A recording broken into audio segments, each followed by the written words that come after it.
सभी भक्तजनों को जय श्री कृष्ण। श्री सुखदेव जी कहते हैं, जिनका तत्व मंत्रों से जाना जाता है, जो यज्ञ और क्रतुरूप हैं तथा बड़े बड़े यज्ञ जिनके अंग हैं, उन ओंकार स्वरूप शुक्ल कर्ममय त्रियुग मूर्ति पुरुषोत्तम भगवान वराह को बार बार नमस्कार है। श्रुतित्व गण जिस प्रकार अरुणी रूप काष्ठ खंडों में छिपी हुई अग्नि को मंथन द्वारा प्रकट करते हैं, उसी प्रकार कर्मा शक्ति एवं कर्म फल की कामना से छिपे हुए जिनके रूप को देखने की इच्छा से परम प्रवीण पंडित जन अपने विवेक युक्त मन रूप मंथन काष्ठ से शरीर एवं इंद्रियों आदि को बिलो डालते हैं। इस प्रकार मंथन करने पर अपने स्वरूप को प्रकट करने वाले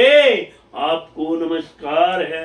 विचार तथा यम नियम आदि योगांगों के साधन से जिनकी बुद्धि निश्चयात्मिका हो गई है, वे महापुरुष द्रव्य विषय क्रिया इंद्रियों के व्यापार हेतु इंद्रियाष्टाता देवता अयन शरीर ईर्ष काल और कर्ता अहंकार आदि माया के कार्यों को देखकर जिनके वास्तविक स्वरूप का निश्चय करते हैं, ऐसे मायिका कृतियों से रहित आपको बार बार नमस्कार है। जिस प्रकार लोहा जड़ होने पर भी चुंबक की संधि मात्र से चलने फिरने लगता है, उसी प्रकार जिन सर्व साक्षी की इच्छा मात्र से जो अपने लिए नहीं बल्कि समस्त प्राणियों के लिए होती है, प्रकृति अपने गुणों के द्वारा जगत की उत्पत्ति स्थिति और प्रलय करती रहती है,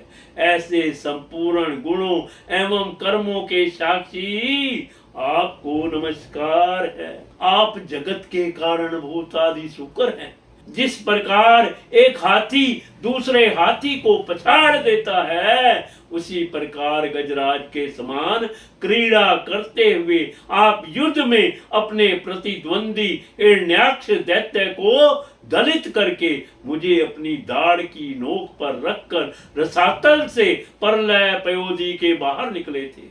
मैं आप सर्वशक्तिमान प्रभु को बार बार नमस्कार करती हूँ, बार बार नमस्कार करती हूँ, बार बार नमस्कार करती हूँ। श्री सुखदेव जी कहते हैं, राजन कि पुरुष वर्ष में भगवान श्री राम के चरणों की स्नधि के रसिक परम श्री लक्ष्मण जी के बड़े भाई आदि पुरुष सीता हृदय विराम भागवत श्री हनुमान जी अन्य किन्नरों के सहित अविचल भक्ति भाव से उनकी उपासना करते हैं। वहां अन्य गंधर्वों के सहित आष्टीसेन उनके स्वामी भगवान राम की परम कल्याणमयी गुण गाथा गाते रहते हैं। श्री हनुमान जी उसे सुनते हैं और स्वयं भी इस मंत्र का जप करते हुए इस प्रकार उनकी स्तुति करते हैं। हम ओंकार स्वरूप पवित्र कीर्ति भगवान श्री राम को नमस्कार करते हैं। आप में सत्पुरुषों के लक्षण शील और आचरण विद्यमान है। आप बड़े ही संयत लोकारागन तत्पर साधुता की परीक्षा के लिए कसौटी के समान और अत्यंत ब्राह्मण भक्त हैं। ऐसे महापुरुष महाराज राम को हमारा पुनः पुनः प्रणाम है।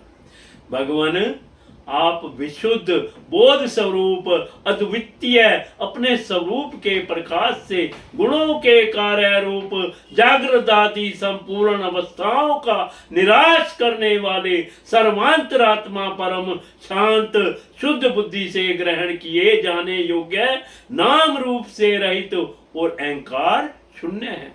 मैं आपकी शरण में हूँ प्रभु। आपका मनुष्य अवतार केवल राक्षसों के वध के लिए ही नहीं है, इसका मुख्य उद्देश्य तो मनुष्यों को शिक्षा देना है। अन्यथा अपने स्वरूप में ही रमण करने वाले साक्षात जगदात्मा जगदीश्वर को सीता जी के वियोग में इतना दुख कैसे हो सकता था। आप धीर पुरुषों के आत्मा और प्रियतम भगवान वासुदेव हैं। त्रिलोकी की किसी भी वस्तु में आपकी आसक्ति नहीं है। आप ना तो सीता जी के लिए मोह को ही प्राप्त हो सकते हैं और ना लक्ष्मण जी का त्याग ही कर सकते हैं।